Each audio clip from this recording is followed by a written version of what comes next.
Hello दोस्तों, welcome to my YouTube channel study time with Ravi. आज इस वीडियो में बात करेंगे क्लास 12th की फिजिक्स। टॉपिक है, चैप्टर का नाम है गतिमान आवेश तथा चुंबकीय क्षेत्र। इससे संबंधित जितने भी महत्वपूर्ण बहुविकल्पी प्रश्न हैं परीक्षा की दृष्टि से इम्पोर्टेंट हैं, सभी का संग्रह है। लेकिन इस वीडियो में ये सेकेंड पार्ट है। फर्स्ट पार्ट में कुल 20 क्वेश्चन के बारे में डिस्कस किए थे और इसी गतिमान आवेश तथा चुंबकीय क्षेत्र के सेकेंड पार्ट में 21-20 के बाद जो 21, 22, 23 क्वेश्चन है उसके बाद क्रमशः आगे की तरफ बढ़ते जाएंगे। ये वीडियो बहुत ही महत्वपूर्ण होने वाली है, तो इस वीडियो को अंत तक जरूर देखिएगा। पहला इसमें प्रश्न है कि एक समान वैद्युत क्षेत्र एवं चुंबकीय क्षेत्र एक ही दिशा में कार्य कर रहे हैं। एक इलेक्ट्रॉन को इसी दिशा में प्रक्षेपित किया जाता है, तब इलेक्ट्रॉन बाईं दिशा में मुड़ जाएगा, इलेक्ट्रॉन दाईं दिशा में मुड़ जाएगा, इलेक्ट्रॉन का वेग बढ़ जाएगा, इलेक्ट्रॉन का वेग घट जाएगा। तो इसमें कौन सा ऑप्शन सही होगा कि कौन सी घटना इसमें होगी? तो इलेक्ट्रॉन का वेग घट जाएगा, डी ऑप्शन सही होगा। क्योंकि चुंबकीय क्षेत्र यानी बी और वैद्युत क्षेत्र ई दोनों क्या है, एक ही दिशा में है और इसी दिशा में इलेक्ट्रॉन गति कर रहा है। कोई एक इलेक्ट्रॉन है जो गति कर रहा है, तो इलेक्ट्रॉन जब चुंबकीय क्षेत्र की दिशा में गति करेगा तो इस पर कोई बल नहीं लगेगा। जो चुंबकीय क्षेत्र होगा बी वह उस पर कोई बल नहीं लगेगा। लेकिन वैद्युत क्षेत्र ई जो होगा वह वैद्युत क्षेत्र ये ऋण आवेशित है, इसलिए इसको विपरीत दिशा में बल लगाएगा, तो इस तरह से उसका वेग घट जाएगा। यानी कौन सा ऑप्शन सही होगा? डी वाला सही होगा। नेक्स्ट आते हैं 22 प्रश्न। निम्नलिखित आवेशित कण समान वेग से एक समान चुंबकीय क्षेत्र में क्षेत्र के लंबवत प्रतिक्षेपित किए जाते हैं, किस पर सर्वाधिक बल लगेगा? इलेक्ट्रॉन पर, प्रोटॉन पर, हीलियम पर, हीलियम प्लस और Li प्लस पर। तो किस पर सबसे अधिक बल लगेगा इसमें पहचाना है। तो ये लिथियम पर अधिक बल लगता है, क्योंकि सभी एक ही समान चुंबकीय क्षेत्र में समान वेग से फेंके जाते हैं।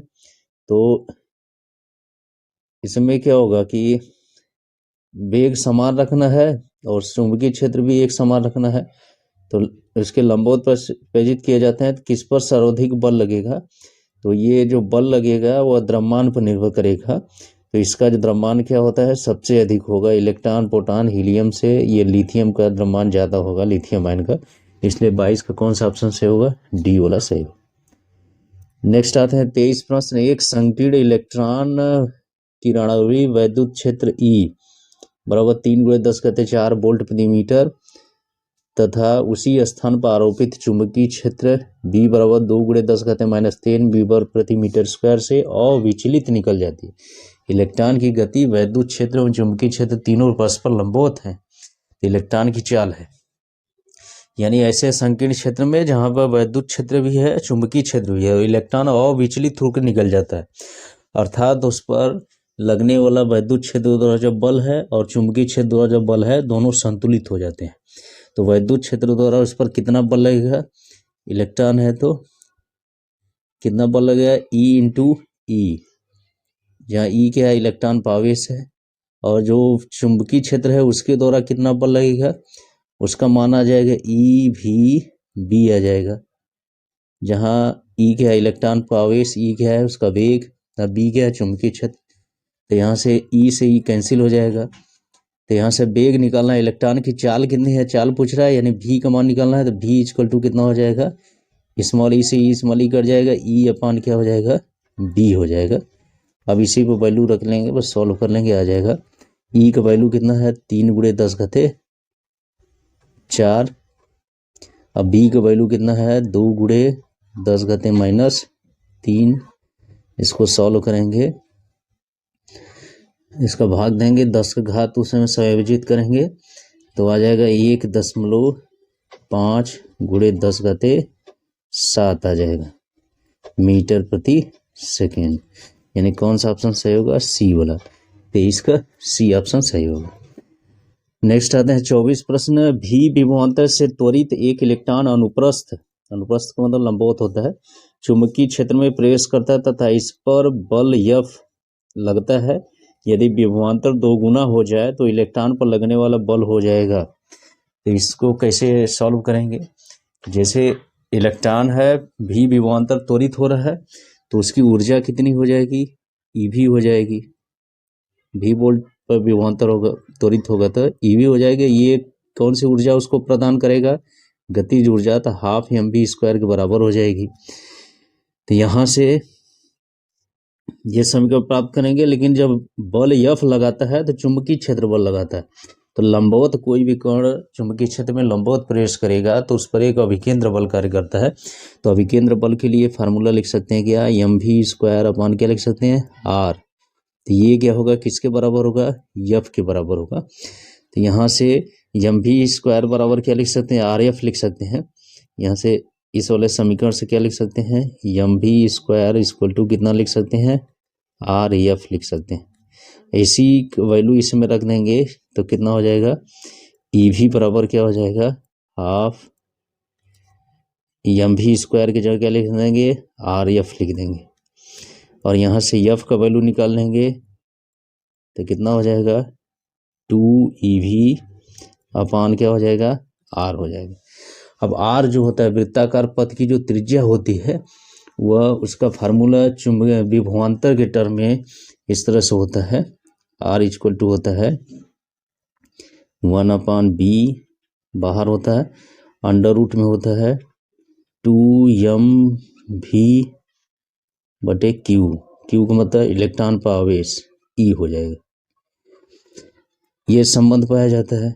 अब इसी r का वैल्यू इसमें रख देंगे तो इसमें इक्वेशन बन जाएगा। देखिए F इक्वल टू क्या हो जाएगा? 2ev ऊपर ही है, अब बटे r का वैल्यू लिख देंगे 1/b under root 2mv upon small e। अब इसको सॉल्व करेंगे तो कितना आ जाएगा? अब जो b है ऊपर चला जाएगा, तो b ऊपर चला जाएगा तो कितना हो जाएगा? 2ev हो जाएगा, 2ev हो जाएगा। और जो e वाला है ऊपर भी जाएगा तो e के पावर कितना हो जाएगा? यहाँ से सॉल्व कर सकते हैं। और ये फिर अंडर रूट क्या हो जाएगा? e ऊपर चला जाएगा, अपान कितना हो जाएगा? यहाँ भी रहेगा, और ये 2mv वोल्टेज ये रहेगा विभवांतर v। अब इसको सॉल्व करेंगे तो कितना हो जाएगा? अब ये 2 हो जाएगा, जो e होगा ये 1/2 घात है, यहाँ से e एक घात है तो कितना हो जाएगा? e के पावर 3/2 हो जाएगा, जोड़ देंगे तो।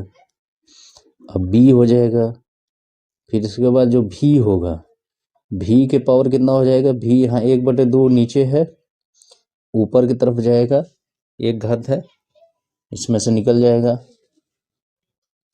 घटेगा तो कितना हो जाएगा? v के पावर -1/2 यानी कितना हो जाएगा?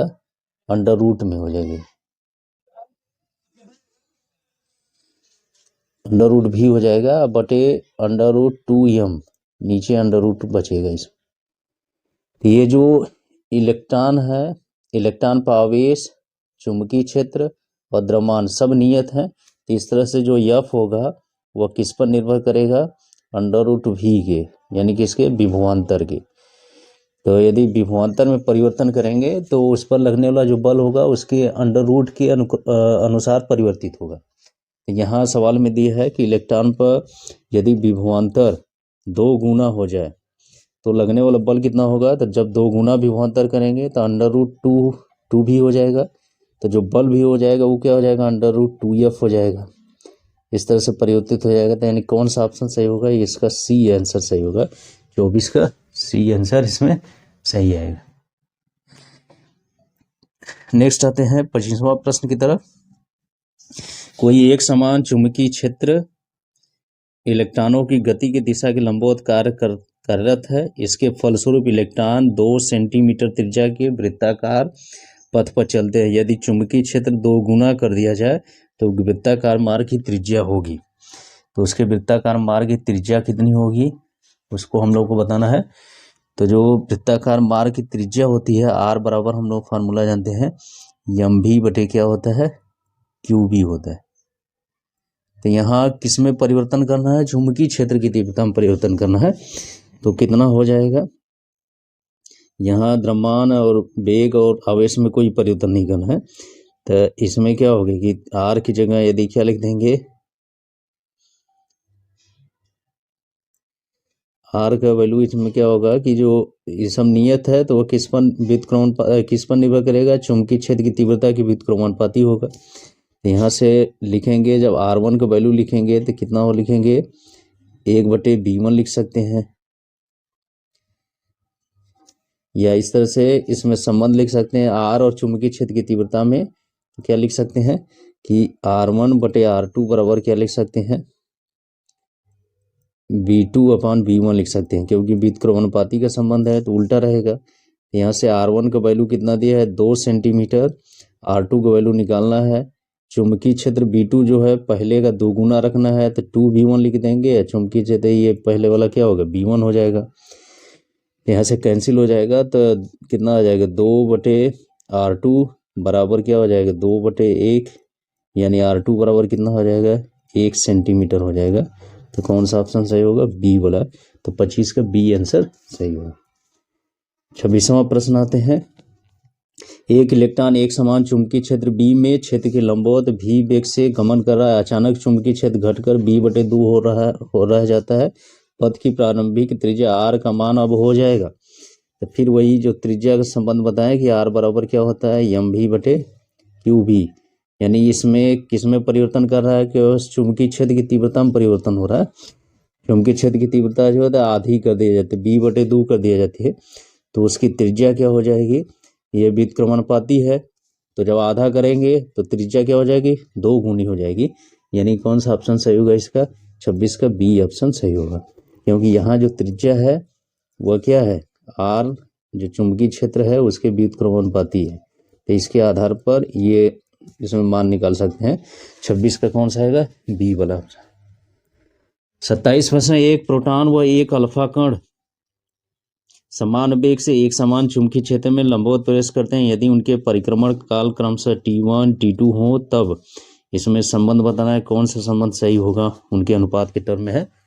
तो हम लोग जानते हैं कि जो परिक्रमण काल होता है, T का फार्मूला होता है, T बराबर होता है 2πm बटे होता है QB, जहाँ यम क्या है द्रव्यमान, क्यू क्या है आवेश है, क्यू बी क्या है चुंबकीय क्षेत्र की तीव्रता। तो मान लीजिए प्रोटॉन के लिए परिक्रमण काल लिख रहे हैं तो वो का मान क्या है, T1 है, तो T1 बराबर क्या लिखेंगे, 2πm। तो मान लीजिए प्रोटॉन का द्रव्यमान यम है, स्मॉल यम है, तो बटे क्या लिख देंगे क्यू। प्रोटॉन पर आवेश की मात्रा क्या होती है, ई के बराबर, और चुंबकीय क्षेत्र क्या रखना है, बी फिक्स रखना है। अब इसके बाद इनके चुंबकीय क्षेत्र में आगे दिया है अल्फा कण के लिए। तो अल्फा कण के लिए आवर्त काल कितना लिख सकते हैं, T2 बराबर क्या लिख सकते हैं, 2πm। यम का मतलब क्या होता है, द्रव्यमान। अल्फा कण का जो द्रव्यमान होता है वो प्रोटॉन के द्रव्यमान का 4 गुना होता है, तब 4m यहाँ पर लिख देंगे। अब बटे क्या हो जाएगा, Q, इस पर आवेश कितना होता है अल्फा कण पर, 2e के बराबर होता है, B वही रहेगा। इसको सॉल्व कर लेंगे तो कितना आ जाएगा, 2 से 2 कैंसिल हो जाएगा।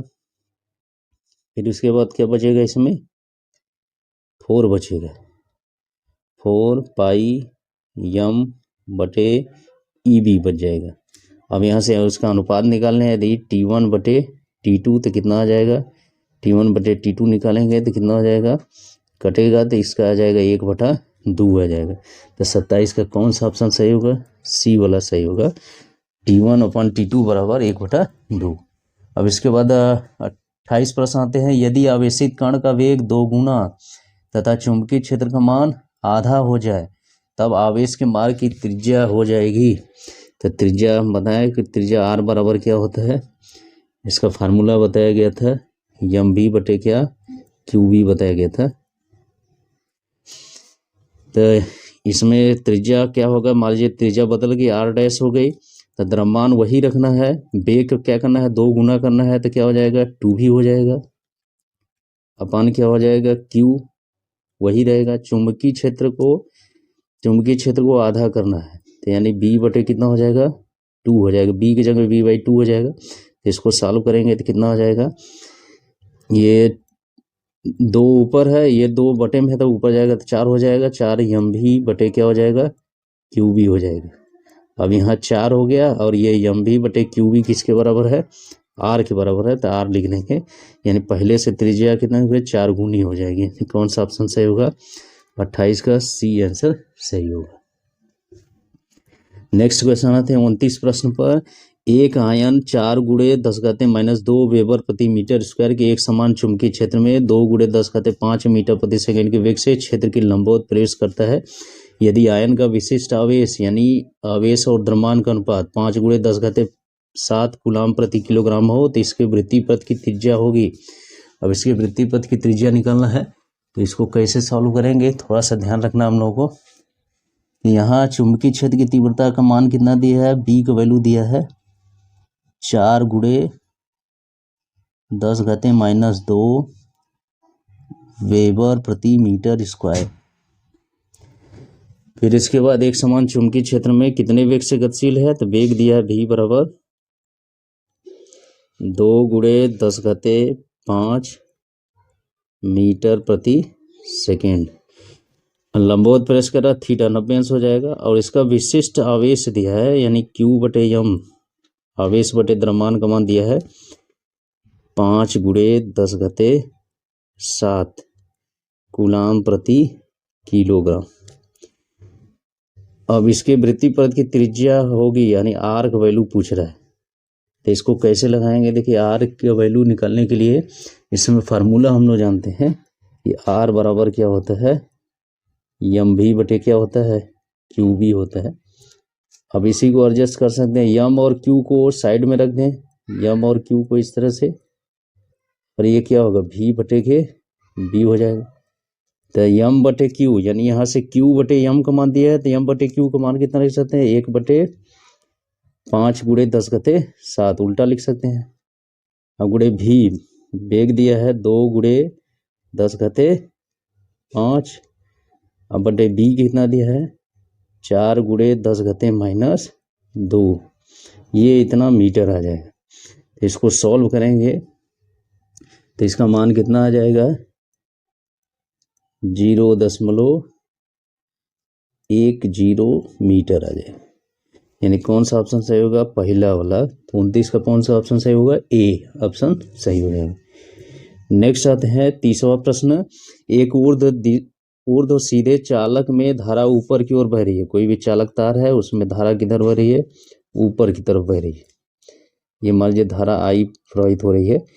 एक बिंदु P इसके पूर्व में, मान लीजिए यहाँ P एक इसके पूर्व में स्थित है, थोड़ी दूरी पर है, मान लीजिए कि यहाँ से दूरी क्या है, R है। और बिंदु Q चालक के पश्चिम के उतनी ही दूरी पर है। मान लीजिए कि यहाँ पर कोई दूसरा बिंदु है P है, Q है, उतनी ही दूरी पर है चालक से, मान लीजिए R है दूरी पर है, ये बिंदु Q है। तो बिंदु P पर चुंबकीय क्षेत्र Q से अधिक है, Q से अधिक है, Q के बराबर है, Q से कम है, Q से अधिक या कम धारा की तीव्रता पर निर्भर करता है। तो इसका जवाब कैसे दे सकते हैं इसमें कि ये किसी भी सीधे धारावाही चालक कारण उत्पन्न चुंबकीय क्षेत्र जो होता है वो B बराबर फार्मूला हम लोग जानते हैं μ0/2πI क्या होता है, R। यानी ये सब नियतांक होते हैं, धारा पर निर्भर करता है और R दूरी पर निर्भर करता है। तो दोनों तरफ दूरी क्या है, बराबर है, तो इस तरह से वो Q के बराबर होगा। यानी 30 का कौन सा ऑप्शन सही होगा, बी वाला सही होगा। नेक्स्ट आते हैं 31वां प्रश्न। एक लंबे सीधे तार में 12 एम्पियर की धारा बह रही है, तार से 48 सेंटीमीटर की दूरी पर चुंबकीय क्षेत्र की तीव्रता होगी। तो इसमें कोई लंबा धारावाही चालक है I, यानी धारा का मान दिया है कितना, 12 एम्पियर दिया है, और तार से दूरी R का वैल्यू दिया है कितना, 48 सेंटीमीटर। उसकी त्रिज्या दिया है, तार से इतनी दूरी पर दिया है, दूरी R का मान दिया है, तो B का मान पूछ रहा है, चुंबकीय क्षेत्र की तीव्रता का मान पूछ रहा है। तो चुंबकीय क्षेत्र की तीव्रता का मान कैसे निकालेंगे तो ध्यान रखना है, इसमें फार्मूला लगाएंगे B बराबर फार्मूला लगाएंगे इसमें μ0I अपान 2πr, ये फार्मूला लगाएंगे। अब इसमें मान रख देंगे म्यू 0/2 का मान होता है 2 × 10⁻⁷। आई का वैल्यू धारा कितनी है 12 एम्पियर, और दूरी कितनी है 48 सेंटीमीटर। मीटर बदलेंगे तो 100 को भाग दे देंगे तो ऊपर हो जाएगा, गुणा हो जाएगा, ये आ जाएगा वेबर प्रति मीटर स्क्वायर या न्यूटन प्रति एम्पियर इंटू मीटर। तो इसको सॉल्व करेंगे तो आ जाएगा, इसका वैल्यू कितना आ जाएगा, इसमें यह आ जाएगा 5 × 10⁻⁶ न्यूटन प्रति एम्पियर इंटू मीटर आ जाएगा। यानी इसमें से कौन सा ऑप्शन सही होगा, सी वाला ऑप्शन सही होगा, 31 का सी आ जाएगा। नेक्स्ट आते हैं 32वां प्रश्न। अनंत लंबाई के सीधे पतले तार में धारा आई बहती है। यदि किसी बिंदु की तार से लंबवत दूरी ए है, तब उस बिंदु पर उत्पन्न चुंबकीय क्षेत्र ए के साथ निम्न प्रकार परिवर्तित होता है: B proportional to A, B proportional to a⁻⁻1, B proportional to a square, B proportional to a⁻⁻2। तो इसके लिए फार्मूला इसमें हम लोग जानते हैं कि जो चुंबकीय क्षेत्र होता है किसी भी अनंत सीधे धारावाही चालक के कारण उत्पन्न चुंबकीय क्षेत्र B बराबर म्यू 0I अपान कितना होता है 2πa होता है। जहाँ a क्या है, उस तार से उसकी लंबवत दूरी है, तो ये नीचे है, इस तरह से b क्या होगा, समनियतांक होंगे तो b प्रोपोर्शनल टू क्या होगा 1/a, यानी b प्रोपोर्शनल टू लिख सकते हैं 1/a को लिख सकते हैं a⁻⁻1। तो ये संबंध होगा, तो इस तरह से कौन सा ऑप्शन सही होगा, बी वाला, 32 का बी। 33 है, एक लंबे सीधे तार में बहने वाली धारा 1 एम्पियर है। चुंबकीय क्षेत्र की तीव्रता 10⁻⁵ वेबर प्रति मीटर स्क्वायर है। तो तार से बिंदु कितनी दूरी पर होगा यही पूछ रहा है। तो धारा इसमें दिया है, आई का वैल्यू कितना दिया है 1 एम्पियर दिया है, और इसमें चुंबकीय क्षेत्र यानी बी का वैल्यू दिया है कितना 10⁻⁵ वेबर प्रति मीटर स्क्वायर दिया है। तो तार से दूरी पूछ रहा है कि कितने दूरी पर बिंदु है, यानी आर का वैल्यू पूछ रहा है। तो फार्मूला इसमें हम लोग जानते हैं बी इक्वल टू क्या होता है, फार्मूला इसमें वही फार्मूला लगाएंगे म्यू 0I अपान कितना हो जाएगा 2π म्यू 0I अपान 2πr हो जाएगा। अब यहाँ से आर ये दूरी निकालना है, तो आर बराबर क्या फार्मूला हो जाएगा म्यू 0I अपान 2πb हो जाएगा, बी नीचे चला जाएगा। अब यहाँ पर वैल्यू रख देंगे तो आर का वैल्यू आ जाएगा, आर बराबर म्यू 0/2π का मान होगा 2 × 10⁻⁷ हो जाएगा। आई का वैल्यू 1 एम्पियर है, बी का वैल्यू कितना है 10⁻⁵ है। अब ये मीटर में आ जाएगा, इसको सॉल्व करेंगे 2 × 10⁻⁻2 आ जाएगा, यानी इसको सेंटीमीटर में बदलेंगे तो 2 सेंटीमीटर आ जाएगा एक आंसर। तो 33 का कौन सा ऑप्शन सही होगा, बी वाला कि 2 सेंटीमीटर की दूरी। नेक्स्ट आते हैं 34 प्रश्न। इसमें 1 मीटर की दूरी पर स्थित 2 अनंत लंबे पतले व सीधे तारों में धारा बह रही है, जैसा कि चित्र में दिखाया गया है। दोनों तारों के बीच एक बिंदु जहां चुंबकीय क्षेत्र 0 होगा कि दूरी, पहले तार से दूरी पूछ रहा है। तो ये दोनों तार के बीच में मान लीजिए कोई भी एक पॉइंट है, ठीक बीच में नहीं होगा क्योंकि धारा दोनों में अलग अलग प्रवाहित हो रही है, एक में उसकी 4 गुनी धारा प्रवाहित हो रही है पहले दूसरे तार में। मान लीजिए यहाँ P है और यहीं पर इससे दूरी मान लीजिए इसका मान क्या है R1 है, और यहाँ से दूरी क्या है इसकी R2 हो जाएगी। दोनों का योग कितना हो जाएगा 1 मीटर हो जाएगा। तो इस पर चुंबकीय क्षेत्र 0 बता रहा है, तो 0 होगा तो ये R1 का वैल्यू हमको पूछा है, 4 ऑप्शन दिया है। तो पहले तार के कारण मान लीजिए P पर जो चुंबकीय क्षेत्र है उसका मान कितना लिख सकते हैं, B1 बराबर क्या लिख सकते हैं म्यू 0I, आई का वैल्यू आई है, अपान कितना हो जाएगा 2πr1 लिख सकते हैं। और दूसरे के लिए क्या लिख सकते हैं B2 बराबर म्यू 0I की जगह क्या लिख सकते हैं 4I अपान क्या लिख सकते हैं 2πr2 लिख सकते हैं। आज P पर चुंबकीय क्षेत्र 0 रखना है तो दोनों बराबर हो जाएगा, इस तरह से B1 बराबर क्या हो जाएगा B2 हो जाएगा। तो जब वैल्यू इसमें रखेंगे तो म्यू 0/2 सब कैंसिल हो जाएगा, आई कैंसिल हो जाएगा, तो यहाँ से कितना आ जाएगा सीधे 1/r बराबर कितना हो जाएगा 4/r2 आ जाएगा। यानी R2 का वैल्यू यहाँ से निकाल लेंगे, ये R1 रहेगा, R2 का वैल्यू निकाल लेंगे तो कितना आ जाएगा 4R1 आ जाएगा। हम लोग जानते हैं कि यहाँ R1 + R2 दोनों का योग कितना है 1 मीटर के बराबर है, यानी 1 के बराबर होगा। यहाँ से रख देंगे R1 + R2 की वैल्यू कितना रख देंगे 4R1 बराबर कितना हो जाएगा 1, यानी 5R1 बराबर कितना हो जाएगा 1। तो R1 का वैल्यू कितना हो जाएगा 1/5 मीटर आ जाएगा। यानी इसको सॉल्व करेंगे तो कितना आ जाएगा 0.2 मीटर। यानी कौन सा ऑप्शन सही होगा बी वाला, 34 का बी। यानी इतने दूरी पर, पहले तार से इतने दूरी पर चुंबकीय क्षेत्र क्या हो जाएगा 0 हो जाएगा। बी का वैल्यू परिणामी चुंबकीय क्षेत्र का मान 0 हो जाएगा, दोनों तार के कारण 0 हो जाएगा। 34 का बी ऑप्शन सही होगा। इसके बाद आते हैं 35 प्रश्न। यदि अल्फा कोणों के दो पुंज एक ही दिशा में परस्पर समांतर गतिमान है, ये परस्पर प्रतिकर्षित करते हैं, आपस में कोई बल नहीं लगाते हैं, आपस में लंबवत चलने लगते हैं, आपस में आकर्षित होते हैं, तो अल्फा कणों की जो पुंज है वह समानांतर चल रही है, तो उसमें क्या होगा परस्पर प्रतिकर्षित करेंगे, क्योंकि दोनों आवेश क्या हैं, सभी कणों पर आवेश क्या होंगे समान होंगे, समान आवेश एक दूसरे को प्रतिकर्षित कर दें। तो 35 का ए ऑप्शन सही होगा।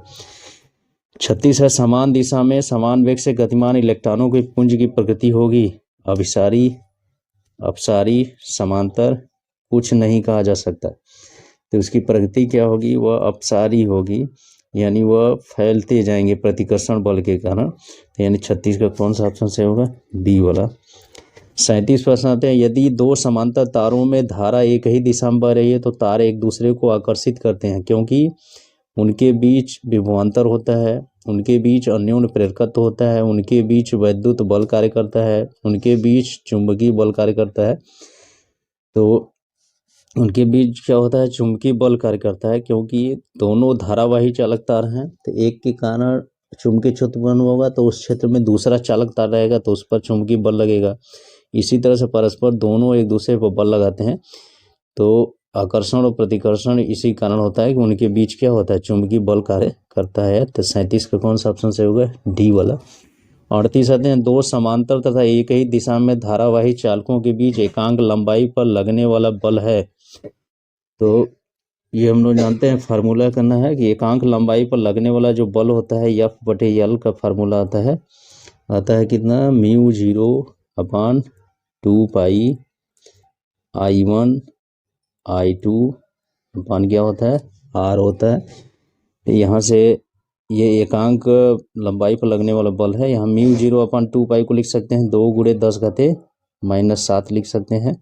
ये क्या हो जाएगा I1 I2 अपान क्या हो जाएगा R हो जाएगा।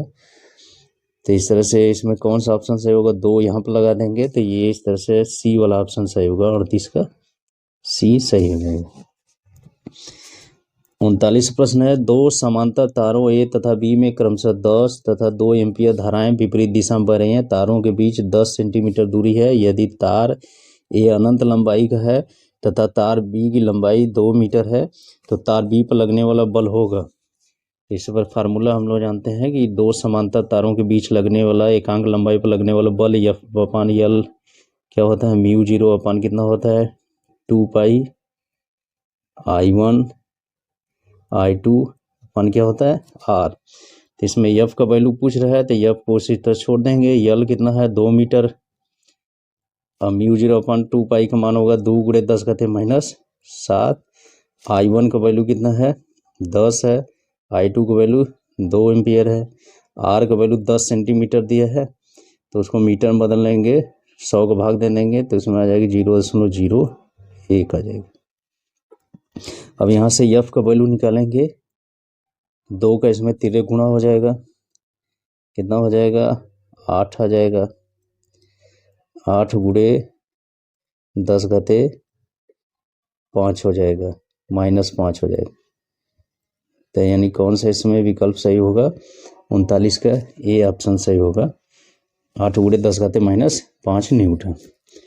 उसके बाद आते हैं 40 प्रश्न। एक हीलियम नाभिक 0.8 मीटर त्रिज्या के वृत्त में प्रति सेकेंड एक चक्कर लगाता है। वृत्त के केंद्र पर उत्पन्न चुंबकीय क्षेत्र होगा। तो जो हीलियम नाभिक है, हीलियम उसके नाभिक के चारों ओर घूमेगा तो ये वृत्ताकार धारावाही लूप की भांति व्यवहार करेगा, क्योंकि आवेश है उसके साथ तो गति करेगा तो धारा उत्पन्न हो जाएगी। तो किसी भी वृत्ताकार धारावाही लूप के कारण जो उसके केंद्र पर जो चुंबकीय क्षेत्र की तीव्रता होती है उसका फार्मूला हम लोग जानते हैं, B = होता है μ0 Ni/2a होता है, जहाँ n फेरों की संख्या है, I धारा है, a उसकी त्रिज्या है। यहाँ से देखिए μ0 को उसी तरह छोड़ देंगे क्योंकि आंसर μ0 को टर्म में लाना है। n इसमें चक्करों की संख्या है, तो चक्करों की संख्या कितनी हो सकती है इसमें कि प्रति सेकेंड एक चक्कर लगाता है, तो यानी चक्करों की संख्या कितनी हो जाएगी, 1 हो जाएगी। तो n का वैल्यू 1 रख देंगे। अब उड़े धारा कितनी हो जाएगी कि जो इलेक्ट्रॉन है एक चक्कर लगाता है तो उस पर आवेश जो होता है, हीलियम नाभिक पर 2 आवेश होता है, यानी उस पर आवेश की मात्रा कितनी हो जाएगी 2e के बराबर होगी। तो e का वैल्यू कितना होता है 1.6 × 10⁻⁻19 होता है। और इसमें क्या हो जाएगा, यानी इतना 2 × 1.6 × 10⁻⁻19 प्रति सेकंड है, तो इतना आवेश हो गया 1 सेकंड, यानी धारा इतनी हो जाएगी 2 × 1.6 × 10⁻⁻19 कूलम। अब बटे क्या हो जाएगा 2 हो जाएगा। ए का वैल्यू दिया है 0.8 का त्रिज्या दिया है, तो ये आ जाएगा इतना चुंबकीय क्षेत्र आ जाएगा। तो इसको सॉल्व करेंगे तो इसमें आ जाएगा 2 × 10⁻⁻19 2 × 10⁻⁻19 μ0 आ जाएगा। तो यहाँ कौन सा ऑप्शन सही होगा, सी वाला, यानी 40 का सी आंसर सही होगा।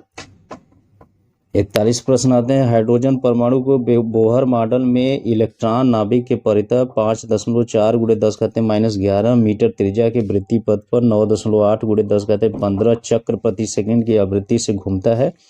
कक्ष के केंद्र पर उत्पन्न चुंबकीय क्षेत्र का मान है। इसमें चुंबकीय क्षेत्र का मान निकालना है, तो इसको कैसे सॉल्व करेंगे, यही फार्मूला जो ये परमाणु में नाभिक के चारों जो इलेक्ट्रॉन घूमते हैं या आवेश घूमते हैं, इसमें इलेक्ट्रॉन घूम रहा है तो वह क्या करेगा, धारावाही लूप की भांति व्यवहार करता है। तो उसका फार्मूला भी वही चुंबकीय क्षेत्र निकालना है। तो B बराबर फार्मूला बताए हैं, क्या होता है μ0 Ni, अब बटे कितना हो जाएगा 2a हो जाएगा। μ0 का वैल्यू रख देंगे 4 पाई × 10 कितना रख देंगे -7। n इसमें फेरों की संख्या पूछ रहा है, तो 1 सेकेंड में चक्र प्रति सेकंड, 1 सेकंड में इतना चक्कर लगा रहा है तो वो फेरों की संख्या हो जाएगी। तो कितना हो जाएगा 9.8 × 10⁻15 हो जाएगा। और धारा कितनी हो जाएगी, अब धारा एक इलेक्ट्रॉन चक्कर लगा रहा है, 1 सेकंड में 1 चक्कर लगा रहा है, तो उतनी धारा कितनी होगी, इलेक्ट्रॉन के आवेश के बराबर 1.6 × 10⁻19 हो जाएगी। अब बटे कितना हो जाएगा 2a का त्रिज्या दिया है 5.4 × 10⁻11 दिया है। अब इतना चुंबकीय क्षेत्र हो जाएगा वेबर प्रति मीटर स्क्वायर। तो इसको सॉल्व करेंगे, पाई का मान 3.14 रख देंगे, तो इसका वैल्यू आ जाएगा 18.2 वेबर प्रति मीटर स्क्वायर आ जाएगा। यानी इसमें कौन सा ऑप्शन सही होगा, ए वाला ऑप्शन सही होगा, 41 का ए। तो इस तरह से इस वीडियो में हम लोग 41 क्वेश्चन कुल मिला जुला के पहले पार्ट और सेकेंड पार्ट में मिला के 41 क्वेश्चन के बारे में डिस्कस किए, जो कि परीक्षा की दृष्टि से बहुत ही इंपॉर्टेंट है। यदि ये वीडियो अच्छा लगा तो मेरे चैनल को सब्सक्राइब करें, मेरे वीडियो को लाइक शेयर करना ना भूलें। Thank you.